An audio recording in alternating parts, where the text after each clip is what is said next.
up? It's your boy T-Bear here in the reaction. I'm going to give you a early treat. Part because I told you before, I thought I intended for this to be one of the choices for Friday. Because it looked like Friday is the Friday, I thought it was going to be the Friday Kill Count release. But it got pushed to Sunday. So having people Stitches, so because of that, Stitches was a unanimous landslide victory decision, and because of that, the rest of the kill counts, there's no kick out will go to the loser poll, so they'll return. And all the reason I'm gonna do this because Friday is Christmas, and chances are I might not be available to do. No, Friday. Well, Friday is actually Christmas Eve. I'm wrong. I'm totally wrong. Christmas Eve. I'm not sure I'm gonna be free, but I may. Well, I'm going to see the movie. I was trying to see it today, but we was too busy, and the seats and was no available seats for togetherness. And although it was on the front, and I did that one time, and I did a movie up front. I had to literally get up and sit on the damn steps because my head was hurting. Like I couldn't do it. Anyway, well, other than that, so. I'm giving y'all a early, I guess this is a Christmas present for y'all, early kill count reaction. And this is none other than Candyman 2021. I didn't see that if they had a explicit version of that because I was kind of wanting to see. So thank God. I don't feel bad. Even if I did, I would probably not Tom 10. I'd probably do like I did with Stitches, look at it afterwards blindly. But blindly me and not showing it because I don't want to get nobody in trouble, keep myself. But anyway, now before y'all ask, I watched the first Candyman growing ups and anything, and as well I saw the reactions on. I'm not reaction. I watched the kill counts before I made them reactions. So but chances are I might decide to react to them later down the line as well too, though. That's why if you notice, I haven't reacted to a lot of series like notable series like Scream and all that stuff. One, I watched the movie before. Two, I decided to make watching kill counts a reaction as part of my reaction later down the line. If I knew it was a popular thing, I would never react. I'd never watch some kill counts before. I made it as a reaction though. You remember the first reaction was the fifth was the Final Destination 5 because I was like literally watching Final Destination 5 kill counts on my own and like, you know what? Let me try this one time as a reaction. Went with it, and the rest is history, y'all. Just like my new bread and butter, along with the Michael Jackson videos I haven't done in a while, the wrestling videos, as many others, and try to laugh and including the mention that deep to one. Now. I'm talking too much, I know. Let's get into this 2021 kill count for Candyman. I actually kind of wanted to see this, but you know, I told you, my wife do not like horror films. So it was I don't know how I was going to watch it, but here we are. I might do the same thing with a Chucky, bite the bullet, and watch the kill count on my own kill count and moving on. But so without further ado, here is Candyman 2021. I'm curious how they did this direct sequel as well too. Everything with so without further ado, let's check it out.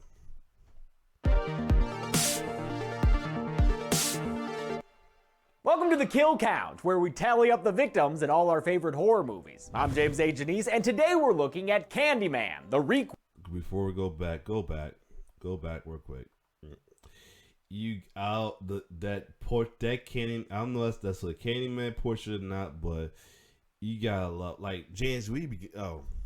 That's a dumb question. Probably from the kill counts he made, but because that portrait right there, I don't know if it's Candyman or not. It's a dope portrait right there. I'll be saying when he begin the money to get all these memorabilia, but then again, is the kill count money. Favorite horror movies. I'm James A. Janice, and today we're looking at Candyman, the requel released in 2021. The original Candyman came out in 1992 and is probably the best early 90s horror movie. I hold it in my top 10, maybe even 5, due to its romantic story, layered themes, wonderful cinematography, beautiful score, and of course, the unforgettable performance by Tony Todd as Candyman. Candyman 2 was mostly forgettable, and the third one was a frickin' disgrace, so I'm glad this latest installment chose to ignore them and be a direct sequel to the original, as is the trend these days. Yeah, it is the trend these days. Oh yeah, first thing first. First, can we? And be a direct sequel to the original. I was trying to catch. You see the little the beef flowing Candyman sign he got right here? That is dope on it. That is awesome. And shout out that this was directed by a black female horror director, though. The trend these days. This Candyman was co-written and directed by Nia DaCosta, her second feature film after 2018's Little Woods. Her next movie is The Marvels, which will make her the youngest director to helm a film in the MCU. She is in fact 6 months younger than me, which yes, is a weird thing to realize. I've got issues with this movie, but DaCosta's direction is great. From start to finish, it is filled with visually compelling shots that stick with you long after the amazing credit sequence ends. Working with co-writer and producer Jordan Peele, DaCosta crafted a Candyman that embraces social issues in a more overt way than the original did. The first film was full of social commentaries surrounding the setting of Cabrini Green and the tragic backstory of Candyman. But those ideas were sort of secondary, possibly because the director and main character weren't black themselves. Helen Lyle was a well-off white woman, and although she meant well, she exploited another community's story and heartache for her own benefit. This Candyman positions black characters as the protagonists, which mirrors the way black filmmakers reclaimed the Candyman story for themselves. Nice. It's worth noting that The Forbidden, Clive Barker's short story that Candyman was based on, was set in the UK and dealt primarily with class issues. It was English director Bernard Rose who adapted the story to a Chicago tale dealing with race. While I think Rose did an excellent job, his movie told Candyman's story from detached academic white voices. DaCosta's film uses the legend to explore challenges facing black Americans in the past and today. In this movie, Candyman isn't a single individual. It's a moniker used by and applied to many, an idea that was already present in the first film. I hear you looking for Candyman, bitch. Well, you found him. While that does, sadly, mean there's hardly any Tony Todd as Daniel Robitaille, the original Candyman, I think the approach makes sense in a movie about shared experiences and communal memory. It's why one of the film's taglines was "Dare to say his name." It echoes "Say their names," a phrase used with regards to victims of police shootings. People say Candyman, but they don't say the name of Daniel Robitaille or Anthony McCoy. Say the name of the person. Say Breonna Taylor. Say Jacob Blake. I know that some people bristle at films with social messages, even though movies have always been political, but I encourage everyone to engage with and explore this movie's themes. In spite of its faults, it brings up a lot of interesting ideas that are worth further discussion. That's why I've included a link to the movie's official reading companion in the video description. Check it out, it's very informative. Wow. The great thing about horror is that it can be thoughtful and bloody. Let's embrace both those ideas and get to the kills. The movie begins with a shadow puppet show of police brutality. Young William Burke here lives in Cabrini Green in 1977. It's a predominantly black housing project that police only visit when they're looking for suspects. While doing laundry, William sees a piece of candy come out of the wall hole. That's funny. The wall hole usually has healthier snacks. Right now the wall hole's spitting out a guy who looks like Candyman, at least in terms of overwear and number of hands. William screams, spurring the cops into action, and then we're backstroking down the street looking up at buildings and a title card. These opening credits are a perfect inversion of the originals, which featured a top-down look at Chicago's highways as Philip Glass's score played. This sequence instead looks up, with the buildings disappearing into clouds. Yet it's so disorienting, I felt like I was watching them descend underwater or something. All the while, a new score plays, a much more imbalanced, dissonant piece than Glass's gothic melody. This Candyman score was composed by Robert Ike Aubrey Lowe, a fan of Clive Barker's work since he was a teenager. He was hired early on during Candyman's production and spent months working on the many layers of his score. He even used ambient noises recorded on location at Cabrini Green, so the music would feel congruous with the rest of the film. The score and the sound live as a character in the film, which is something that's really important for me. His music uses a lot of haunting vocalizations, some of which he recorded himself. Others were provided by his celloist, Hildur Guðnadóttir. 42 years later, the area around Cabrini Green has been gentrified. Living there now are artists such as Anthony McCoy, played by Yahya Abdul-Mateen II, whose career has been straight bumpin' lately. He's friggin' new Morpheus! We previously saw him in Us, where he played Addie's dad in flashbacks, and he was also a delightful interview when he spoke to me about this film. Anthony's partner is... First time I came across him was The Get Down. Brianna, played by Tiana Paris. Her career is also on fire lately. I've enjoyed her ever since she was on Mad Men as Dawn, Don's receptionist. While Anthony's a painter, Brianna's an art exhibit curator. Talk about vertical integration. A visit from Brianna's brother and his partner begets a conversation that yells out one of the movie's themes, historical redlining. White people built the ghetto and then erased it when they realized they built the ghetto. When that conversation gets awkward, Troy decides to tell a scary story. This is a story about a woman named Helen Lyle. Oh hey, I love this one! The story of the first film is recited through beautiful shadow puppetry. As we learn from Troy's retelling, the legacy of Helen Lyle has been besmirched. She is known as a killer of dogs and napper of babies, even though in actuality, Candyman did all of that and framed her to look guilty. As the story incorrectly stands, the stolen baby was rescued from Helen by the Cabrini Green residents. Helen then threw herself into the bonfire and died. When Troy's not busy spreading Helen Lyle misinformation, he's admonishing Anthony for the way his career has recently stalled out. Anthony, get painting. My sister's not trying to support you the rest of her life. Put down those weights, pick up them brushes. Well, first off, no to the weights thing. If I looked like that, I'd never not have a weight in my hand. And second, how are you supposed to churn out good work when you've got to deal with assholes like Clive the art dealer? I want the Anthony McCoy of the future. I want the great black hope of the Chicago art scene of tomorrow. For inspiration, Anthony turns to Cabrini Green and the Helen Lyle story. This sequence gives us an extended look at Chicago, but sadly, it's the only time the movie does that. The city... Hold up, excuse me. My throat getting dry. Give me a second. Oh, back. Okay, I'm back. I ain't want to keep coughing too much while we're watching this. Anyway, that's good.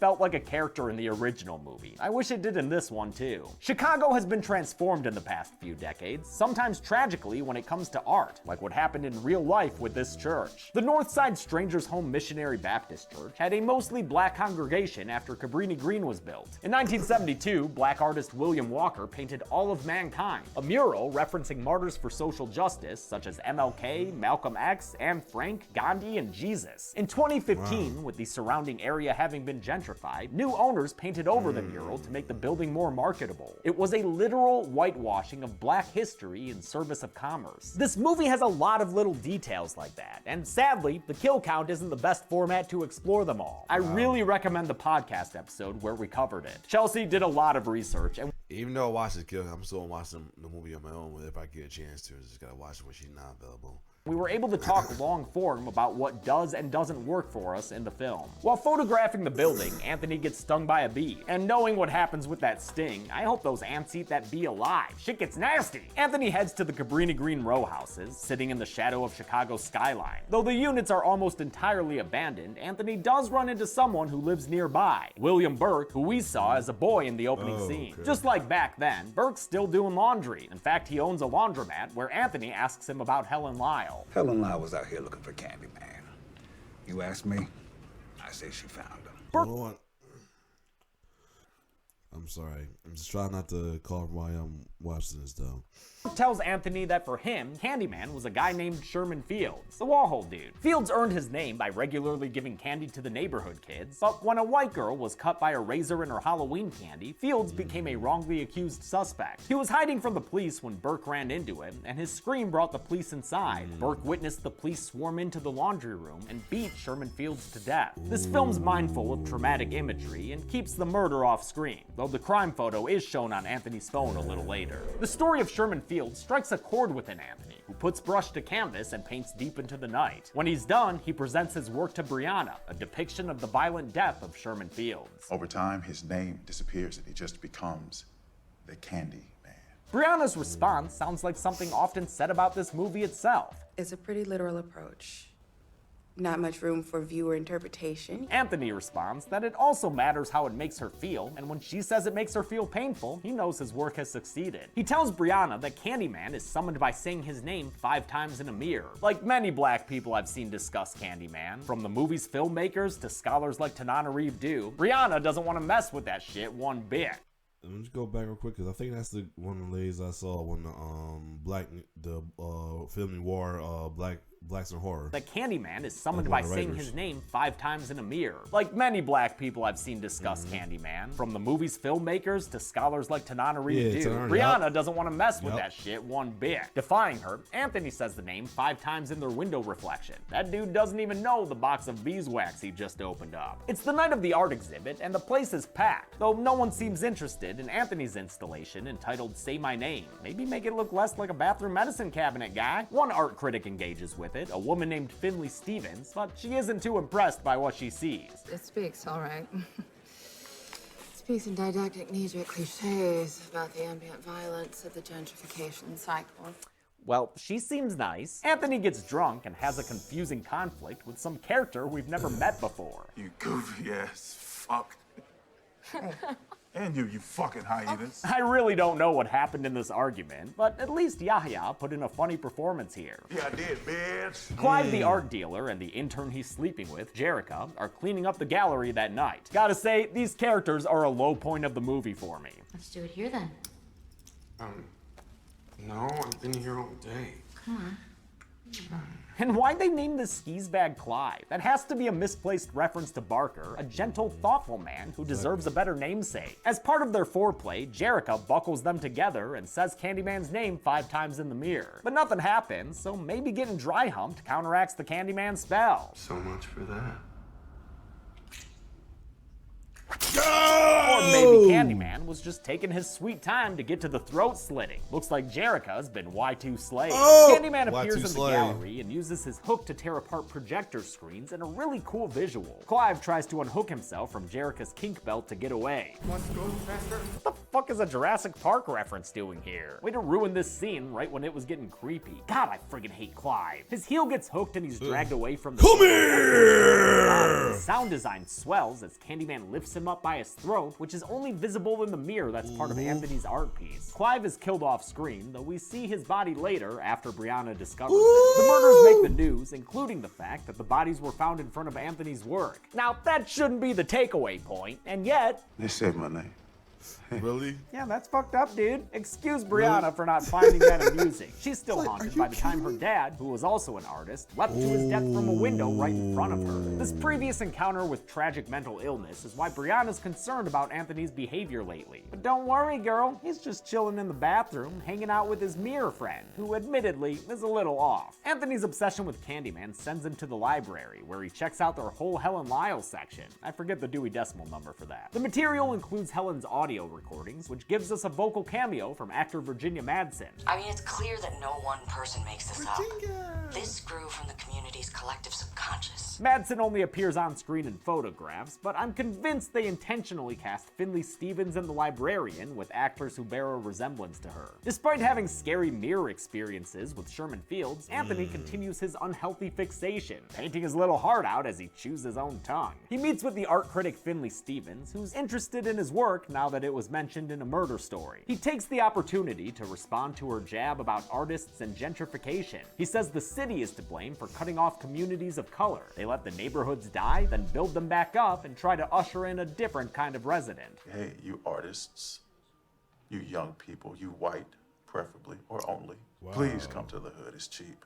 And if you stick it out for a couple of years, we'll bring you a Whole Foods. This is what really happened to the area around It is Cabrini facts. Green, which is why the high-rises featured in the first film were demolished in the late 90s and throughout the 2000s. Finley excuses herself to use the restroom, and Anthony tells her she should try saying Candyman's name in the mirror. I dare you. We don't see it happen, but you can tell she gonna do it. While Finley is summoning and or peeing, Anthony comes across a full-length mirror in her hallway. It's perhaps my favorite part of the film as he finds himself staring at a reflection of the Candyman Sherman Fields. Everything about this scene is awesome. The acting, the sound design, the surreal visual effects. Working with movement consultant Madeline Hollander, actors Yahya Abdul-Mateen II and Michael Hargrove developed a somewhat unnatural movement, but one that wasn't overly stylized. Finley snaps Anthony out of the experience, though it doesn't banish Candyman from all of her mirrors. Bet you didn't even peep that one back there, did ya? Anthony did, so he leaves in a hurry. As the camera zooms out from Finley's apartment, we watch as she's attacked by an invisible assailant. She's lifted into the air and dragged across her window, the blood leaving behind a sort of painted line. It matches the earlier shot of Anthony's first stroke painting Sherman Fields. Anthony goes to a dinner with Brianna and some art folk, where he picks at his increasingly nasty hand wound from the bee sting. This is meant to be a metaphor. Anthony's picking at a scab and uncovering past injuries. Dinner is interrupted by news breaking about Finley's death. I have to go. Anthony. Hey man, that is a great way to make yourself look suspicious. He heads to William Burke's laundromat and hears the extended history of Candyman. Turns out there are a lot of Candyman, all black men and a boy who were killed in hate crimes regularly committed throughout our nation's past. The first was the Candyman we know and love, Daniel Robitaille, who was killed in the 1890s. In real life, these Candyman portraits were done by Chicago-based artist Sherwin Ovid. Daniel Robitaille's is the most clear, while the others grow more abstract to represent Anthony's mental decline. Ovid started with acrylics, then moved into heavy oil painting to give the paintings a more textured, almost sculpted look. One of the really cool things about this movie is that it showcases art from black artists in Chicago. Cameron Spratley was commissioned to make Anthony's earlier works, and all of the pieces seen at the art show were chosen by Chicago-based art consultants to create an authentic representation of the city's art scene. Burke tells Anthony about the OG Candyman in another beautiful puppet sequence. Daniel Robitaille's backstory is mostly unchanged from the original film. He was a painter who fell in love with a rich white girl, and after she got pregnant, her dad sent a lynch mob after him. They cut off his hands, smeared his chest with honey, and finally set him on fire. These puppet sequences were done by the Chicago-based company Manual Cinema, led by line producer Julia Miller. The segments are entirely analog, using paper cutouts and lighting tricks. The detail that goes into them astonishes me, like how they use different materials to achieve different levels of transparency, or how they use real fire for lighting. That's about the little boy that got Costa was inspired to explore this medium thanks to the work of Kara Walker and Lottie Reniger. At first, the puppet style was chosen as a way to do flashbacks without using footage from the first film. In time, the filmmakers realized it could be used to depict historical tragedies in a sensitive way. Horror is all about trauma, but that doesn't mean you need to witness that trauma visually every time you go to a horror movie with a black cast. All of this ties into how Candyman is a way for the black community to deal with the cycle of victims they see every generation. I wish that Candyman didn't have to exist. Burke points out to Anthony that although they're part of the legend now, all of these so-called Candymen were real people who were really killed. Candyman is how we deal with the fact that these things happen. This is still happening. Just as with plenty of real-life victims, these Candymen became unintentional martyrs. Victims are turned into something other than what they are. Eric Gardner, his name became weaponized, became part of a culture, became part of a movement, part of a mobilization. Brianna finds Anthony's series of Candyman paintings. He takes a Frank Cotton approach to his work. Don't look at those! Looking quite unwell, he says that he accidentally brought Candyman into reality. He violently breaks mirrors to stop Brianna from saying Candyman's name. That understandably scares her, and she officially pieces the fuck out. Now it's time for a really random scene that I half think was only filmed for the trailers. A high school girl who was earlier seen at the art exhibit convinces a flock of her girlfriends to summon Candyman in the bathroom mirror. Well, she convinces most of them. The non-white one wises up and gets out. The others finish saying his name, then to make sure we don't like him, bully a black student. While she stays safe in a stall, the summoners reap what they hath sown. The first is killed with a drippy blood fall from the sink area. The others are heard getting killed off screen or seen in a compact mirror, which lends itself to an awesome shot of Candyman floating above the floor. Anthony's bee sting has now spread across a large portion of his body. It is so fucking gross to look at. I hate seeing rashy skin stuff like this. It's disgusting. It gets so bad that he heads to a hospital, where a nurse mentions that his records show he was born in Cabrini Green. That comes as news to him, so he visits his mom looking for answers. His mom is Anne-Marie McCoy, played by Vanessa E. Williams, reprising her role from the original movie more than 25 years prior. Holy good goddamn does she look good. Williams is 56 here. Are you freaking kidding me? Anthony confronts his mom about Helen Lyle and the legends surrounding her death. Something they used to call Candyman. Yep. Don't do it. Don't say that. She admits that he was born at Cabrini Green and baptized in a bonfire when Candyman tried to steal him. This is confirmation that Anthony is the baby from the first movie, whom Helen Lyle saved before she died in the fire. The community let her take the blame, hoping no one would ever say Candyman's name again. But someone did, and now Candyman's back for Anthony. Even if it's not the same Candyman? Oh wait, no dude, don't leave her. We haven't had enough Vanessa Williams, come on! Anthony returns to the Cabrini Green row houses and kicks off a very strange ending. Rarely do I say a movie could be longer, but Candyman could have used an extra 10 minutes. The rest of it feels rushed as hell. Brianna finds a pen from Burke's laundromat and heads there to find Anthony. She gets locked inside a back room and taken captive in the background before anyone else can hear or help her. Then there's a flashback that comes out of nowhere and honestly feels kind of pointless. It shows Burke when he was a kid after Sherman Fields was killed. His sister and a friend summoned Candyman in the bathroom and Burke opened the door to find them dead, with Candyman peering at him through the mirror.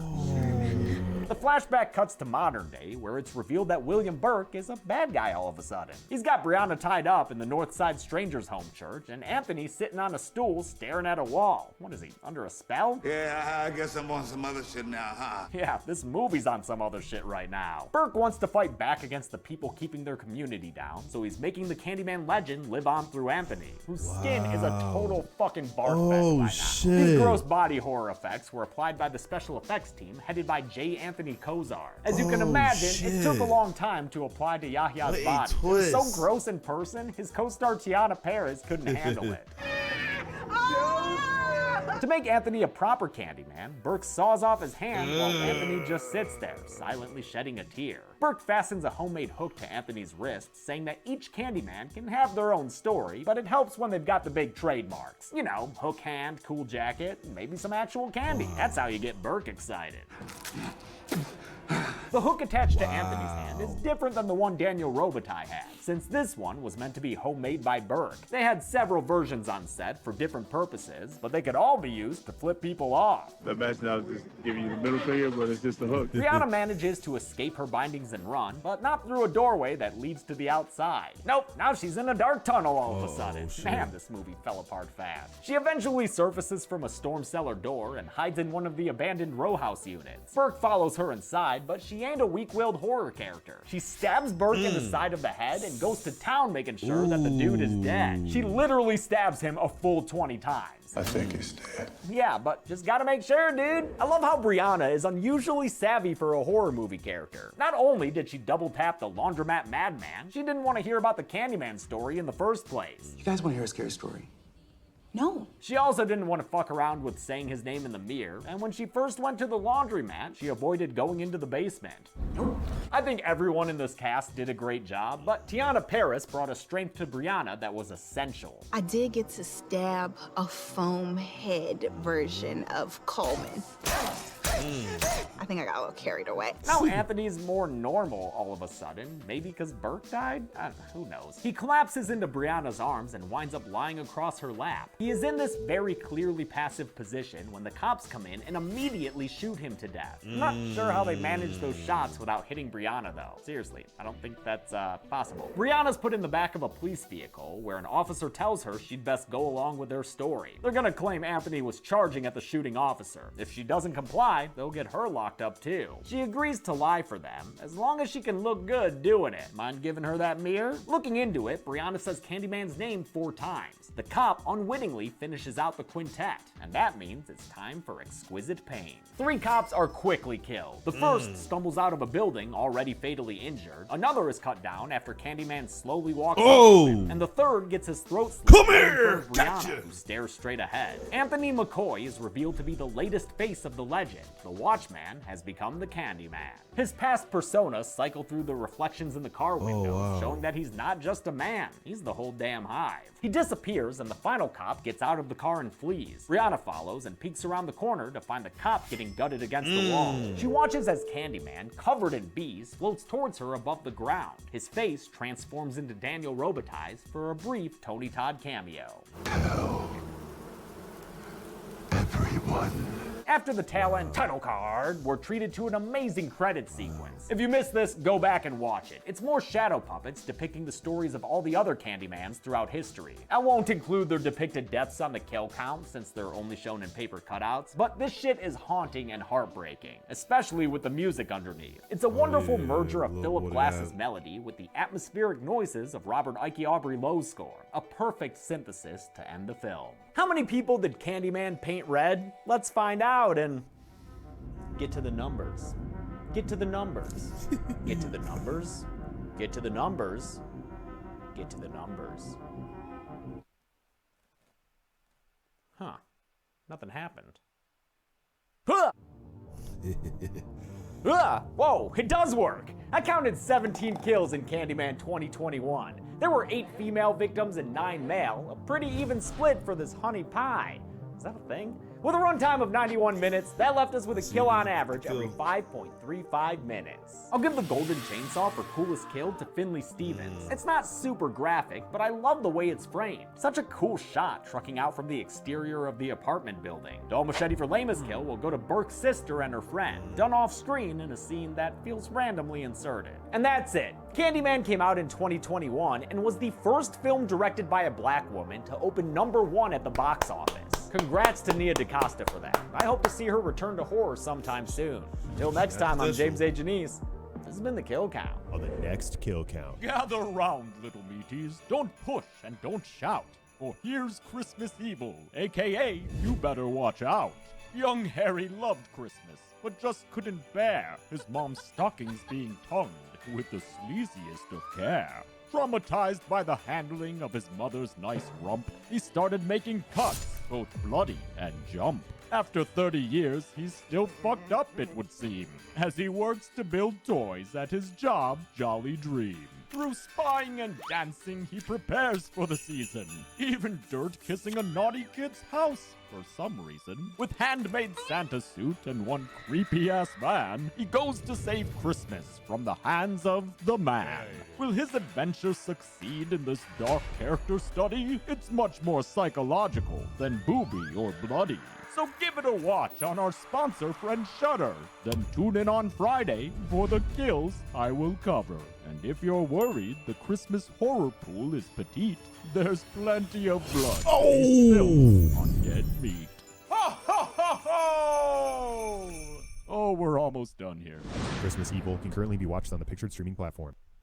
Demi always recommends you watch the movie for yourself before its kill count. It's the only way to have your own properly informed opinion. Kill counts are never meant to replace the experience of watching a film. Thanks a lot for watching this Kill Count. I want to thank some patrons like Creepy Chickpea, Austin Britt, Jimes Tooper, and Dondre McDowell. Sorry that this episode's coming out a little late. I've had some stuff going on with the wedding, which is something you'll hear me say repeatedly, I am sure. Then again, only got 2 more Kill Counts left this year. Christmas Evil and the Forever Purge. Hope you're looking forward to them. Be good people. All right, so I already told you I'm not watching Forever Purge. I don't like condoning.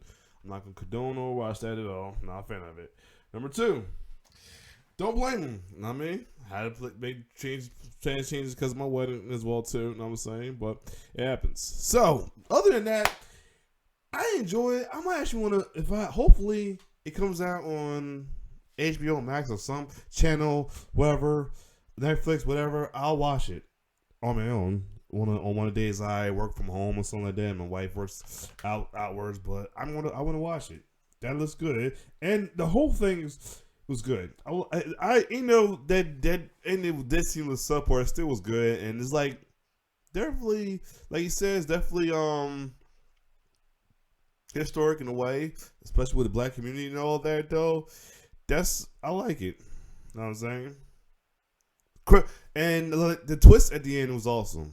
I like it as well too. So, with that being said, upcoming this Friday, if that's only if I have time, because you know Christmas Eve gonna be probably busy. You know what I'm saying? I know I'm going to see movies. I wanted to go see Spider-Man this week, but this Sunday and Saturday, but was something today, but wasn't. I had a busy week yesterday with Kill Count, DJing. That's why my mix is not here, because I haven't, when I had gigs, stay for gigs, it take me a while to break them down here. And today I wanted to see, but one, we was kind of busy as well too. by the time we got done with shopping and all that, we'd have my wife's cousins what they doing something for Angel Tree. It was been too late, as you see right here. I literally literally between that and the Millie Mitch, I just got home not too long before I started the Millie Mitch one. Like, Mo, it's like I was like, Mo, if I at least get through this day, I'm gonna at least do the Millie Mitch kill count. The Millie Mitch, I got kill counts in the mind. The Millie Mitch. Let me take this other screen so I have kill counts in mind. The Millie Mitch new meme reaction and the was just trying to laugh. Both will be premiered. I'm telling you this right now. You're watching the premiere right now. But anyway, the Millie Mitch and this one is my main intention today, though. So if I feel I might have some time for Friday, I will pull a poll up determining if I should check out Christmas Evil, or since I did not react to these two movies. I thought I did, but it was one of the movies one of the kill counts I watched my own before I started making kill counts and reaction. It's the two Black Christmases, the original and the first remake. Not the newest one I did, and a lot of y'all was like, you should have did this one. Like I thought I did other ones before, so I thought maybe I should do this one too, but I didn't. So I will put a poll up if that happens. Other than that, this week was probably going to be some busy week. I'll try my best to do the not kill counts, my reactions as well too, like my Music Monday reaction, Trial Black Tuesday possibly, Wrestling Wednesday a must. Thursday I will not be doing anything because I have family over because we having our annual cousin night and everything. Well, not annual, it's another cousin night we having. Once again we're the hosts because we're the new homeowners, so I don't mind it. And I guess it's the Christmas edition of the cousin night and everything. But yeah, so if there's chance I might do kill count before everything start. I may not kill count. See, I got kill counts in my reaction videos. I will do it. But other than that, I hope y'all enjoyed this kill count reaction. And this was a good one. I will say this was indeed a good one, though. I already knew the story that Anthony was the baby from the original one, all grown up and all that. But the twists and turns of this whole story is nice, and then the backstories making about stuff that Black people deal with, such as gentrification, police brutality, and many others. And the whole thing, how this is like more towards the Black Lives Matter with say their names and all that. This is good. So other than that, if you like my reaction, like, share, subscribe to my YouTube channel. It's your boy T-Bear signing off. One love.